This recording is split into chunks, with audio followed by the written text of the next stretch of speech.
Okay, Ining. Sige. Yung reporter sa presenter natin, pasuyo na lang ng cam. Thank you.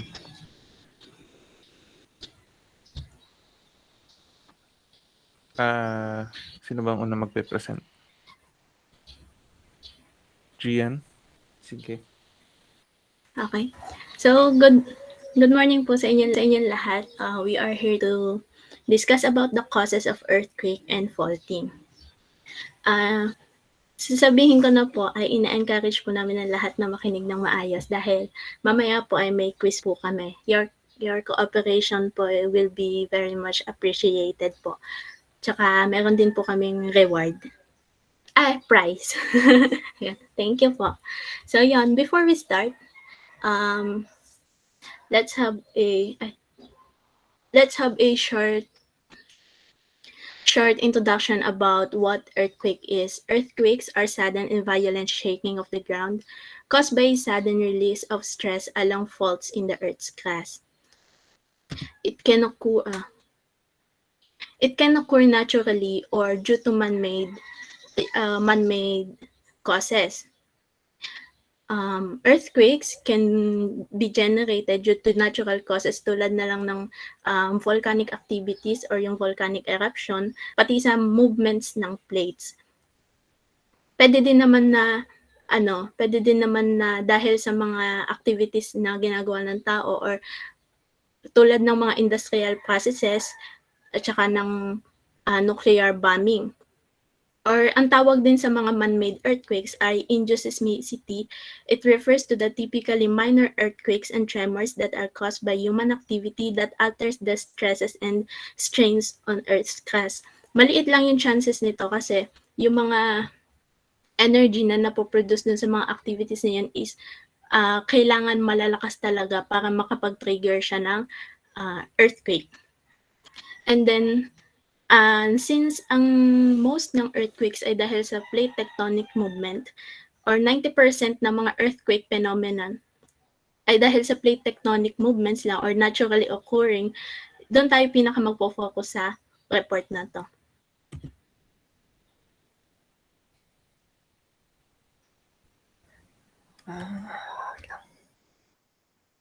This is under natural cause of earthquake, which we call plate tectonics.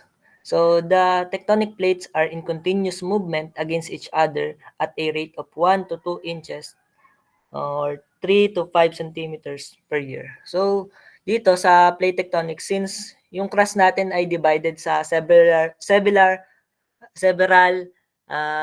large plates, kung saan na-discuss na ni Sir yon and sa previous lesson natin, yun yung different major plates and minor plates.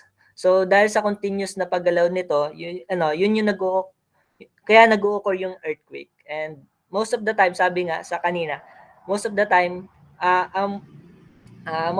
ito yung main source ng earthquake. Doon naman sa image na nakapresent. So dito sa image, makikita natin yung location ng certain place and yung certain place from the plate tectonics, and yung lines naman ay yung margin between the plates.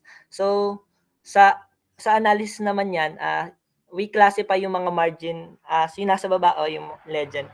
So yung yung parang ngipin na nasa yung plate tectonic sa Philippine fault and yung nasa sa may Pacific. We classify that na as destructive margin. So when we say destructive margin, ito yun kapag nagsasabdak yung oceanic plate into continental plate. So pa-further discuss naman natin yan mamaya. So next is yung collision margin o yung parang tagpi-tagpi, yun na nasa may Eurasian plate and Arabian. Yun yung dito naman nagmo-move yung two continental plates towards each other. And yung next naman yung parang normal line lang. Yun naman tinatawag nating constructive margin. Dito naman nagmo-move yung two plates away from each other. So makikita naman natin doon sa direction ng plate movement yun. So yung last naman ay nilabeled nila na conservative margin, which is yung two plates slide each other. Yun lang po. Next. So ayun, sa further discussion ng movement ng plates. So yun, meron tayong 3 types ng plate boundaries.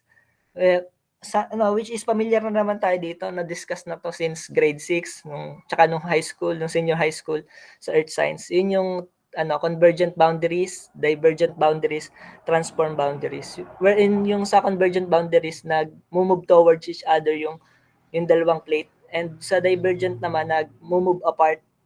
And sa pangatlo naman, transform boundaries, nag-i-slide yung dalawang plate. Next. So yun, sa convergent unang consideration ay yung convergent boundary.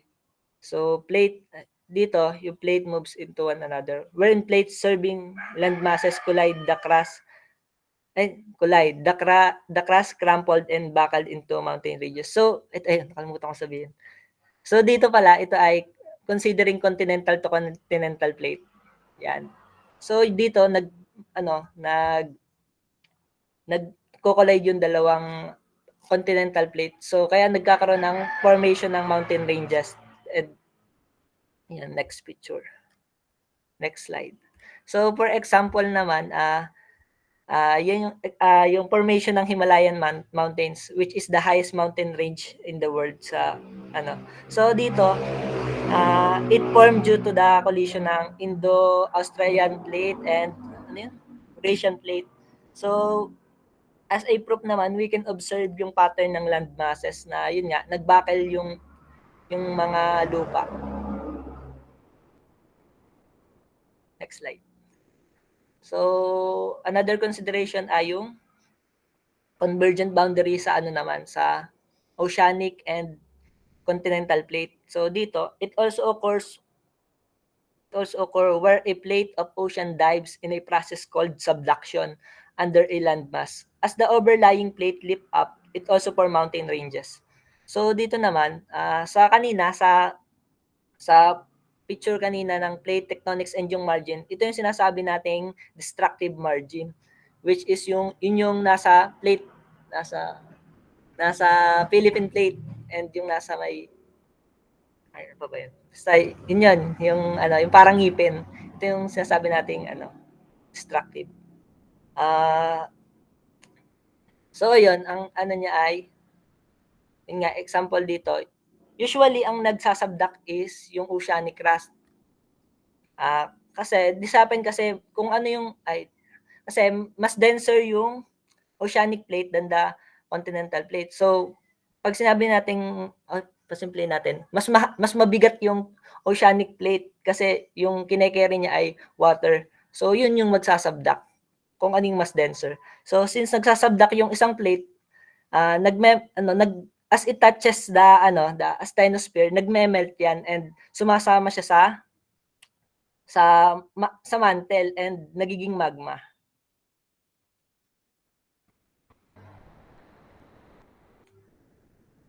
Next slide. So another consideration ng convergent boundary ay yung oceanic to oceanic plate. At ocean to ocean convergence, one plate usually dives beneath the other, forming deep trenches like the Marianas Trench in North Pacific Ocean, the deepest point on Earth. So dito sa convergent boundary ng oceanic to oceanic, dito kung ano yung may cooler water na plate, yun yung nagsasabdak. Kasi sasabdak sa plate na may warmer na tubig. Kasi dito, kung ano yung, sabi nga dun sa kanina, kung ano yung may mas denser, yun yung nagsasabdak. And alam naman natin napag-aralan natin na mas denser yung cooler kasi mas compact yung properties niya.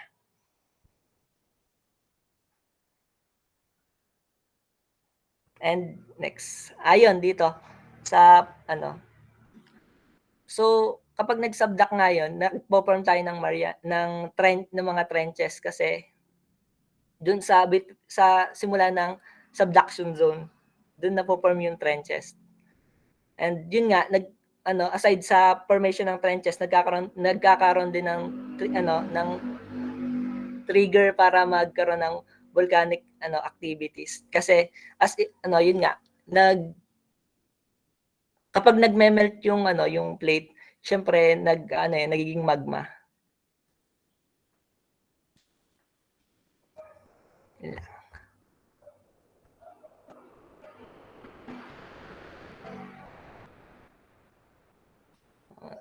Divergent boundary.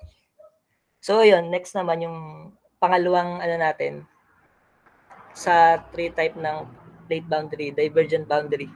So dito nagmo-move apart yung dalawang plate. So at divergent boundaries in the oceans, magma from deep in the Earth's mantle rise towards the surface and pushes apart two or more plates. So dito naman considering nasa ocean tayo, sa ocean yung plate, since we learn na nagme-melt yung plates sa convergent boundary, natutunan natin na nagme-melt yung plate na nagsubduct. So para mag-remain balance yung land masses ng crust, dapat syempre may mapoform na bago kasi hindi naman pwedeng maubos yung lupa sa crust. So yun yung nangyayari dito sa divergent boundaries kung saan nag-spread apart yung dalawang plate, then may mapoform na bagong lithosphere, which is we call the process ng seafloor spreading na gaganap sa mid-Atlantic ridge. So saan nanggagaling yung bagong formation na yon? So mula yun sa slow motion ng convection current ng mantle, which is na-discuss naman ni Sir sa previous lesson natin. Yun lamang po. Next. So, another consideration naman ay yung divergent boundaries on land. So dito on land, giant through such as the Great Rift Valley in Africa form where plates are tugged apart. So dito naman, yun nga, ganun din, nagtatag apart din. Kaso yun nga, land may nakaka-form tayo dito ng mga rift valleys, and also nakaka-form tayo ng ng mga volcanoes. Yun, gaya ng Lengay and Kilimanjaro.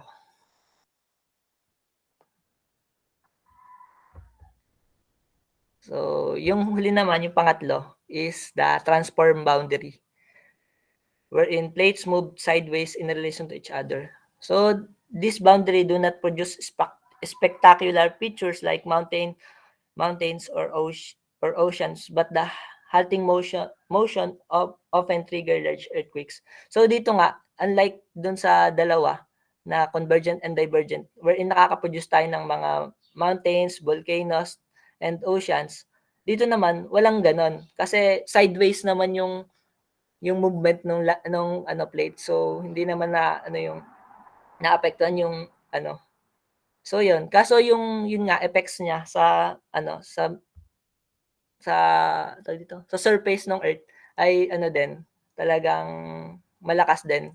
And for example niyan ay yung sa San Andreas Fault System. So familiar naman tayo dito sa kung napanood niyo yung movie na San Andreas Fault. Yun yung nangyayari sa transform boundary sa earthquake kapag transform. Nag-raise. Hello. Ano yun?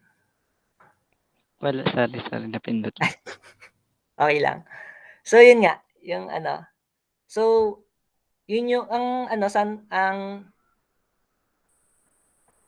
Andreas Fault, yun yung kulay violet na linya or yung sinasabi nating conservative margin from the previous discussion kanina. And for example niyan ay yung next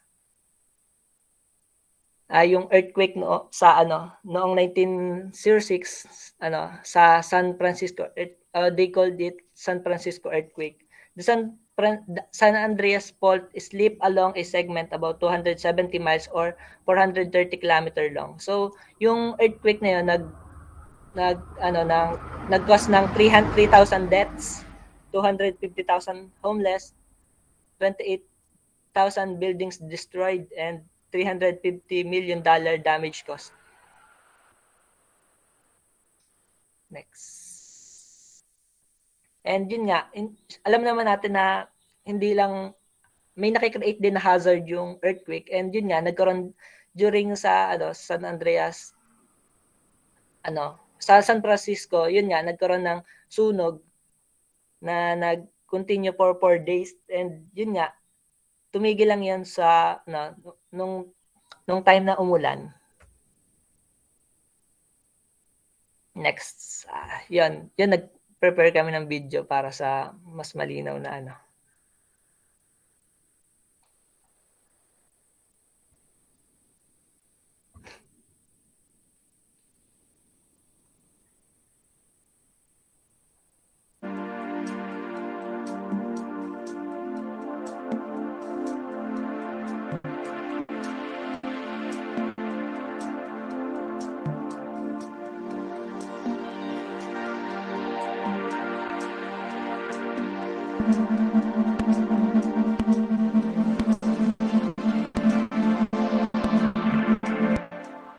The solid outermost shell of the Earth is called the lithosphere. This includes the crust and the upper solid part of the mantle. On average, it is 50 kilometers thick beneath the oceans and 70 to 100 kilometers thick under the continents. The continental lithosphere and the oceanic lithosphere also differ in composition. The continental crust floats on the asthenosphere, the viscous upper part of the mantle that lies beneath the lithosphere. The movement of the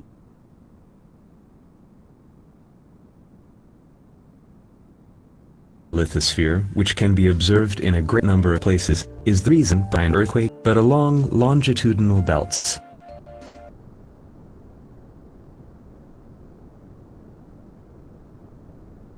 Volcanic trenches and mid-ocean ridges.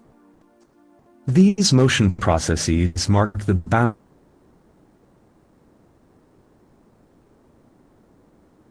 boundaries of tectonic plates. The lithosphere is not uniform. It is broken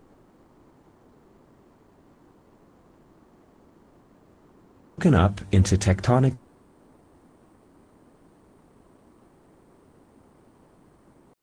plates of different sizes.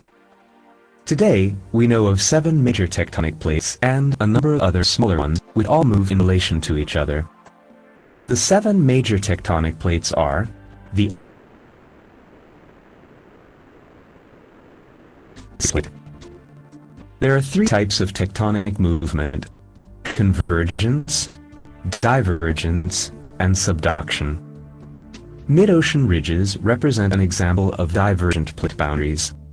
As magma, that is molten rock, rises from the asthenosphere and penetrates the oceanic lithosphere, it reaches the surface, where it cools down and solidifies, forming new lithosphere at the edge of the crack. That is how mid-ocean ridges are formed. As it expands, the mass of molten rock pulls the seafloor apart, causing the tectonic plates on either side of the ridge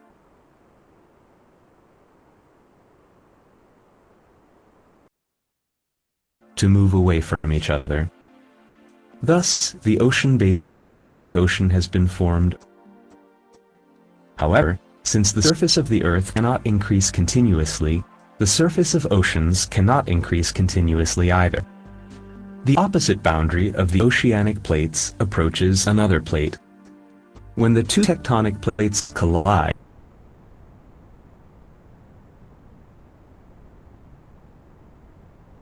one melt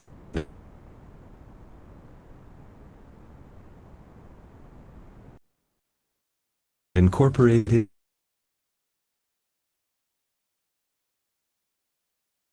into the mass formed as a result of subduction are the Andes and the Himalayas.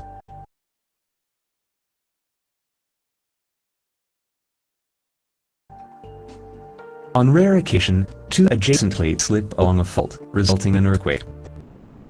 The San Andreas Fault in California. Oceanic lithosphere is formed continuously at mid-ocean ridges, and disappears at oceanic trenches. Thus, the size of plates and the location of dry land are continuously changing.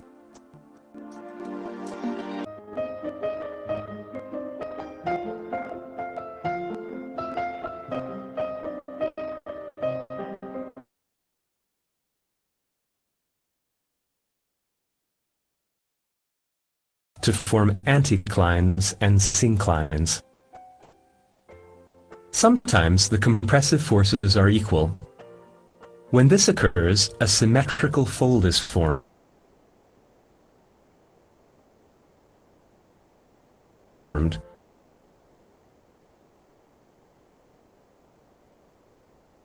On one side, an overturned fold is formed. The axis of overturned folds leans at a small angle from the vertical.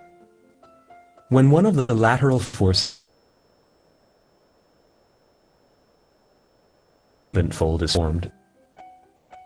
When one of the lateral forces is so much greater that the rock layers are broken, and one slides over the other, an overthrust.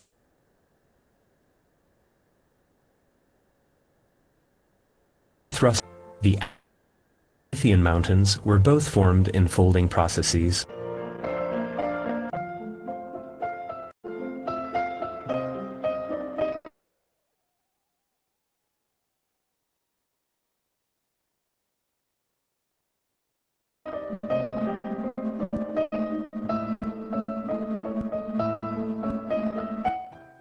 An earthquake is a short elastic motion in the Earth's crust. The most common type of earthquake is this occurs along plate boundaries. The strongest earthquakes are triggered by the collision of two tectonic plates. Tectonic earthquakes occur when tension in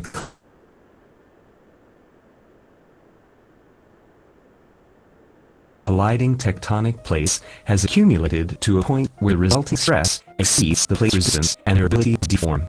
The tension is released suddenly, just like when a stick that is bent too far breaks. Then, it spreads out in all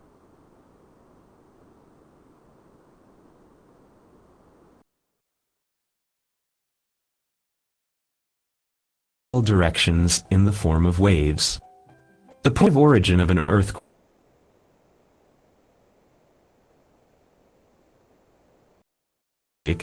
where permanent deformation occurs is called the focus or hypocenter.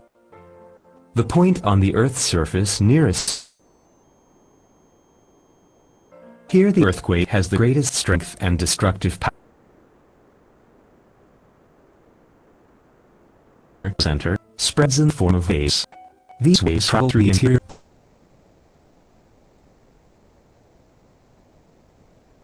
body waves. There are two types of body waves.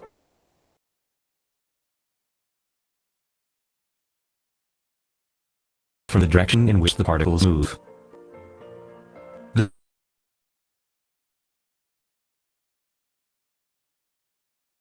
speed of longitudinal waves is higher, so they are the first waves to be detected by instruments. That is why they are called P waves, that is, primary waves, while transverse waves are called S waves, that is, secondary waves. Difference of the P waves with the S waves. Surface waves travel at lower speeds than body waves, but their amplitude is greater. They cause the greatest damage.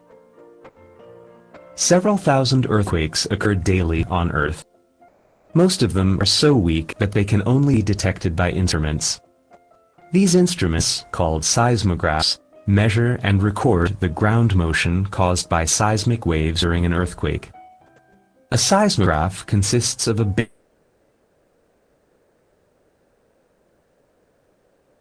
base fixed to the ground, a paper roll rotating on a cylinder attached. The modified Mercalli scale, or MM, classifies earthquakes based on their intensity. This 12-degree scale shows the effects of an earthquake at a given location. The Richter scale is based on instrumental measurements. It indicates the amount of energy released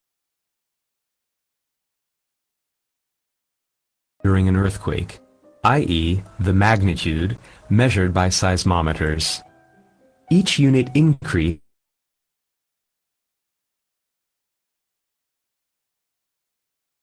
in the Richter scale represents a 32-fold increase in the energy release. Although today we have a thorough knowledge of seismic regions and the nature of earthquakes, it is still impossible to predict the exact time an earthquake will occur, or its intensity at a specific location. Therefore, the best way to protect against earthquakes in seismic areas is to build earthquake-resistant buildings. The architectural design of buildings, their reinforcement, the building materials used, and seismic isolation and damping structures are all important in terms of seismic resistance.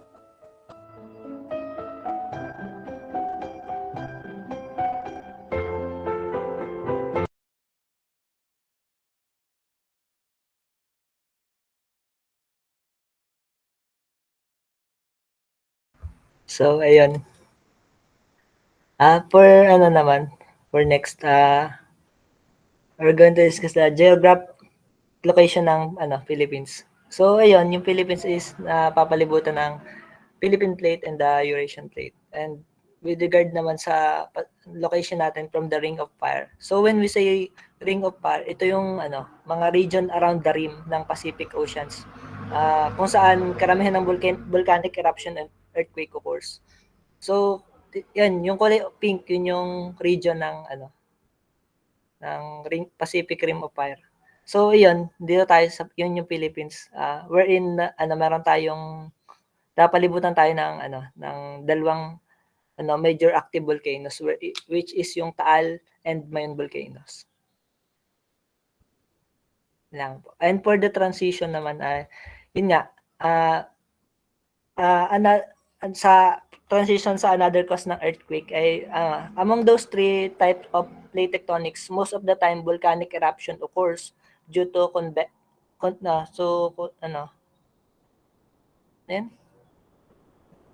lang. Ano yung isang yan? Sa convergent boundary and divergent boundary. So, yan.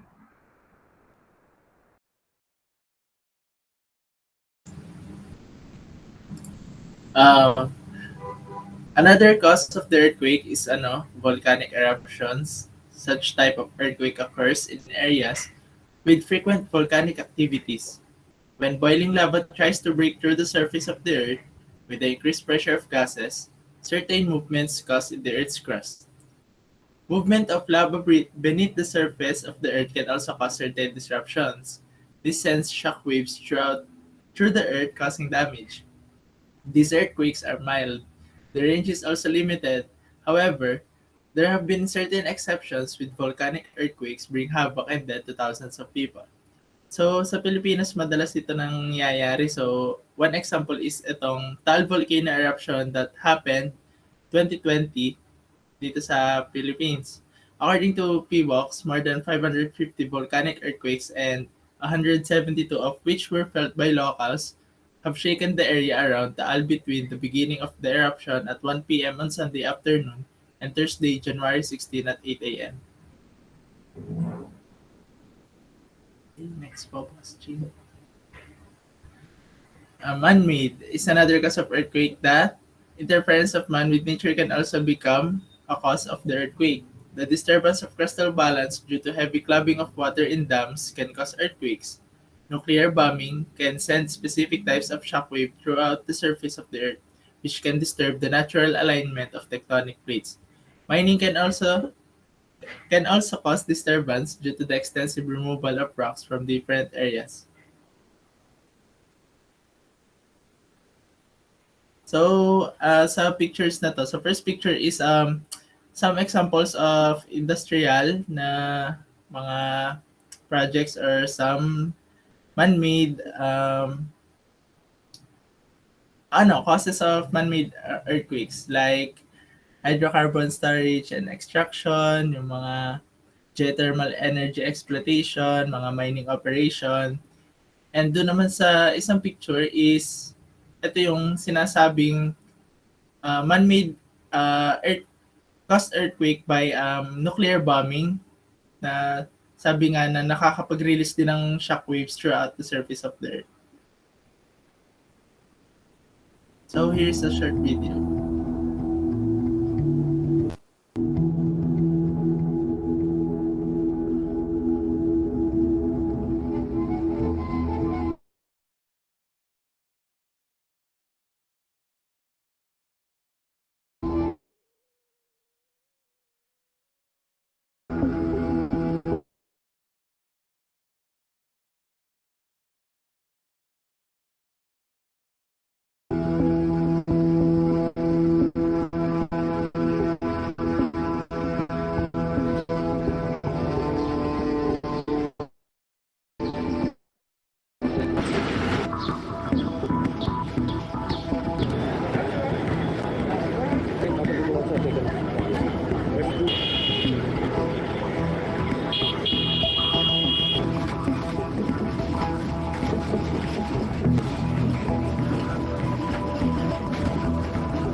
So yon, faulting. Alam naman natin na ang Earth is dynamic and constantly changing place. The tectonic plates which sit on the asthenosphere shift and move. This movement creates stresses in rocks, which is called fault. It is endogenic process that develop fracture and displacement of the blocks against each other. Under the influence of stresses developing from within the Earth, the rock masses adjust themselves, either by bending or by fracturing, or without any accompanying this. Next. Sabi nga po kanina, faults are under influence of stresses acting upon the rocks of crust of the earth from within. And ito po yung picture or example ng mga faults natin. Sometimes the cracks are tiny, as thin as hair, with barely noticeable movement between expo. Causes of faulting. Ano sa tingin nyo yung major causes of faulting? Faulting is majorly caused by compressional forces. It occurs at convergent plate boundaries. Ito yung mga na-discuss, ito yung na-discuss kanina ni Mr. Salme at na again, a convergent plate boundary is a location where two tectonic plates are moving towards each other. Often causes one plate to slide below the other. Ito yung process na tinatawag na abduction. When these forces push towards each other, the effect is to shorten it. When it is too much, push towards each other and strong, they can lead to the cracking of rest or yung ng soil natin may crack and form ductile deformation. The fracture are called reverse faults. Mamaya, madidiscuss ni ano pa ba yung mga geological faults natin. Then, it can also be tension of forces. It occurs at divergent plate. A divergent plate occurs when the two tectonic move away from each other. Along these boundaries, earthquakes are magma rises from each mantle to the surface, solidifying to create new oceanic crust. New oceanic crust. Ito is example nito is yung mid-Atlantic ridges. There are forces which pull away from each other, initially forming fracture usually at an angle of less than 70 degrees. wall drops relatively to the footwall, it is called a normal fault. Then another cause might be shear stresses. It occurs majorly at transform boundaries. Again, transform boundaries are places where plates slide sideways past each other. Isang example po nito is yung nabanggit po kanina na sun address fault. And when the rock is pushed horizontally in opposite direction, the shearing produces strike slip faults. Some causes pa po na thing is yung earthquakes, yung plate tectonism, and man activities like mining, road construction, or pwede ding house construction. Next.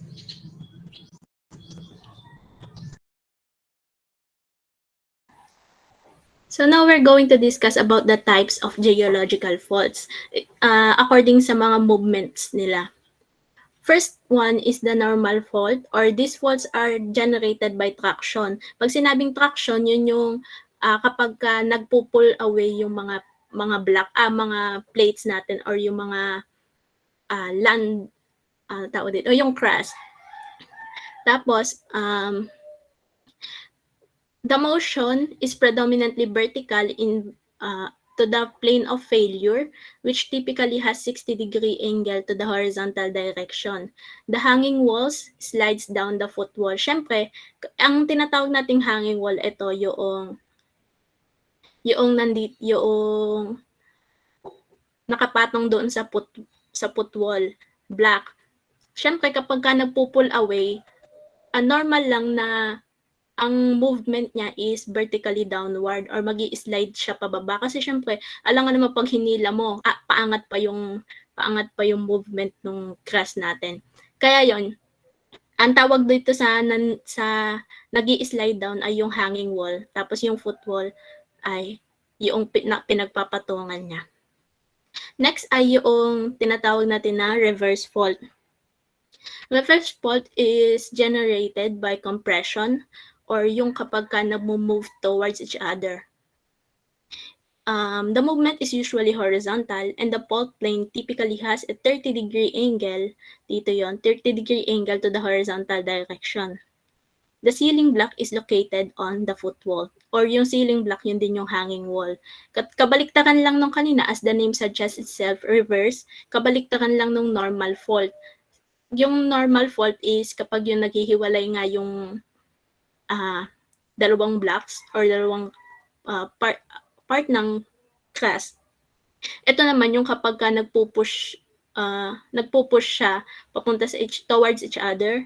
Kaya pagka ipinush mo, syempre magtataas or aangat, papatong yung isa doon sa footwall, papatong yung hanging wall.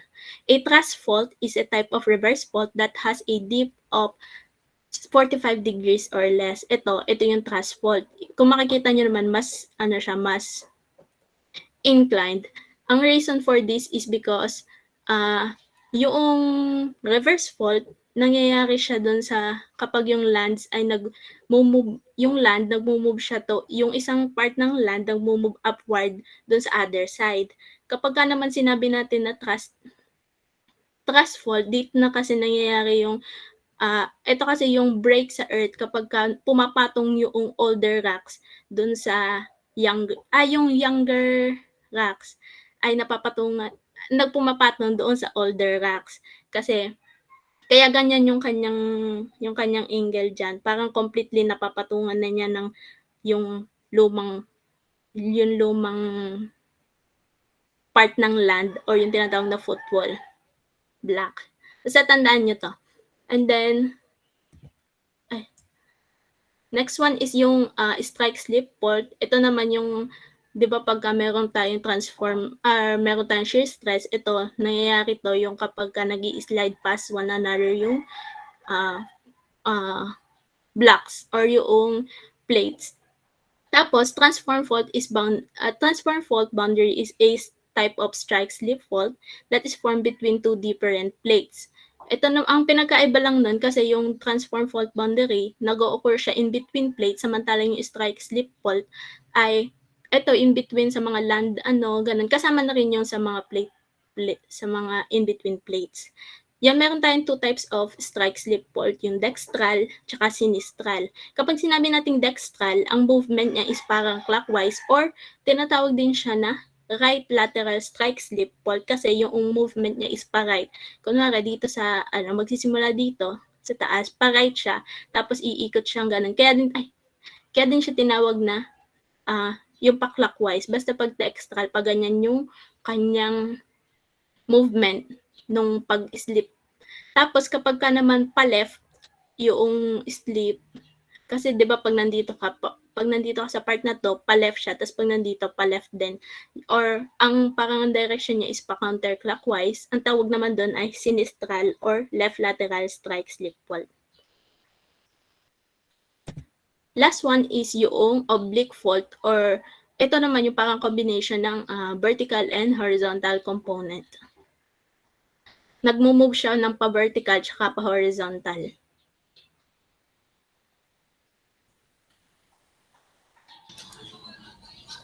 Yun. Mahalaga sa mga civil engineer na tinitingnan o nakukonsider yung mga location kung saan magtatayo ng infrastructure. Kasi hindi lang nila nakukonsider yung strength ng structure, kundi nakukonsider din yung safety ng lahat para sa future. Next po. Yan. At ano nga ba yung dapat na i-consider ng civil engineer?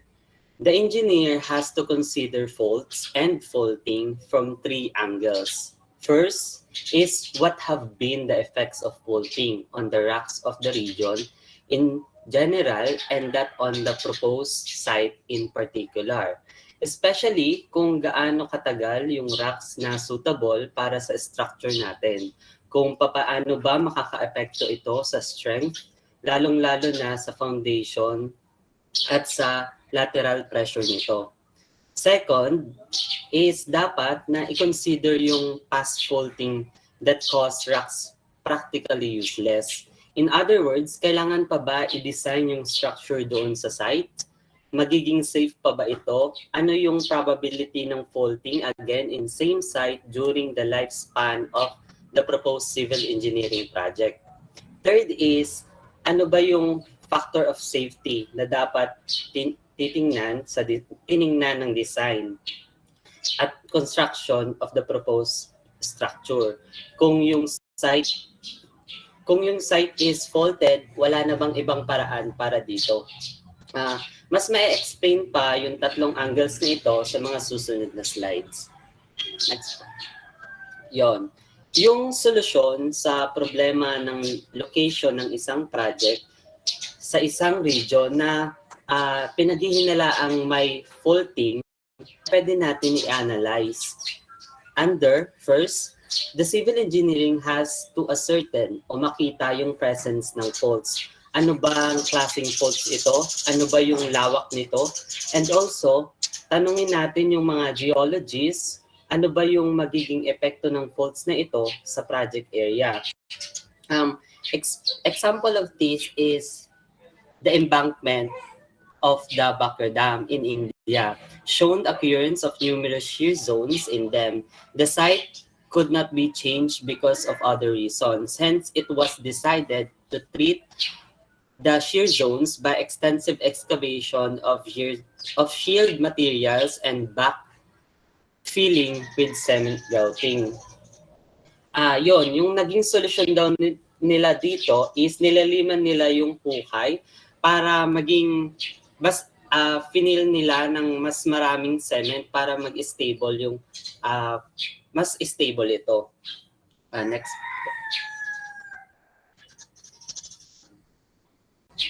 Yon.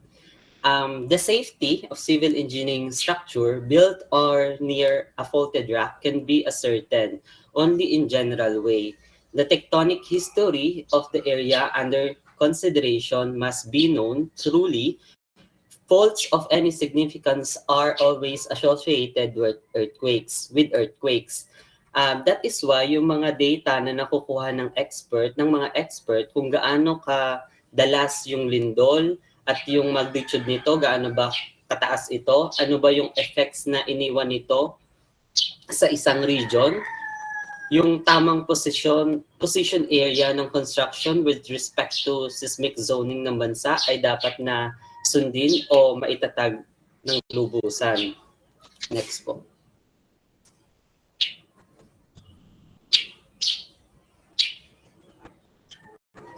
Yon. Last is, kahit na yung nakuha ng data ng mga experts sa pag-aaral nila ng tectonic plates ay nagsasabing yung area na daw na iyon ay maliit ang tsansa ng movement ng rocks during project lifespan ng structure, ay need pa din natin i-consider yung iba't ibang factor of safety sa design ng structure, lalo na sa malalaking project na may faulted areas. Para kung may hindi inaasahan na mangyari, ay minimum lang yung loss ng project na ito. Next po.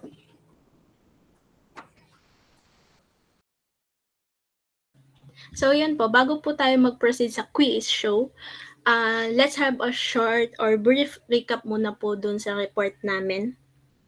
So first ay yung meron tayong dalawang causes ng earthquake or dalawang category which is the natural or the man-made.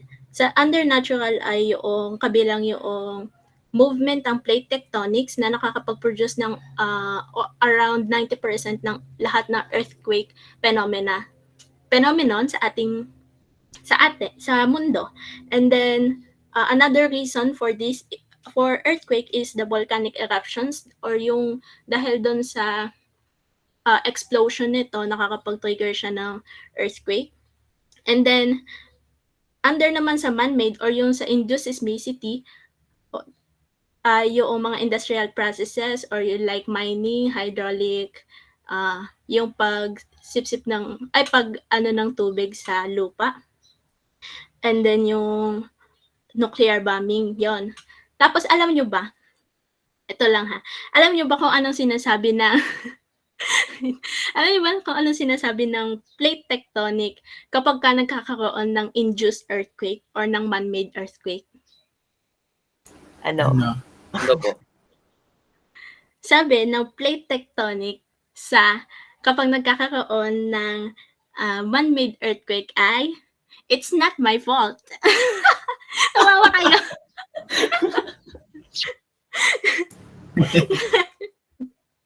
Yan. So yan, under ng sa plate tectonic movement natin, nagkakaroon ng mga boundaries na nag-o-occur between plates or yung tinatawag natin na major geological faults. Kabilang doon yung convergent boundary, divergent boundary, tsaka yung transform boundary. Alam nyo na naman kung ano yung pinagkaiba sa mga yon. Since yun nga, yung boundaries na yun is nag-o-occur sa mga major geological faults, doon din madalas nangyayari yung mga earthquake natin. Doon, doon sa faults na yun. Pwede din naman siya sa mga minor faults na nasa loob ng mga plates. And then, ano bang dahilan kung bakit nagkakaroon ng faults na to? Diga dahil nga nag-move yung plates natin, nagkakaroon ng build-up ng stress along doon. Ang mga stress na yun ay yung compression, yung tension, at saka yung shear. Yun din yung dahilan nga kung bakit nagkakaroon tayo ng iba't ibang types ng boundaries kasi iba-iba din yung movement nila. And then, ayun, kapag ka hindi yung nagkakaroon ng energy build-up along these faults, tapos hindi na kayang i-carry nung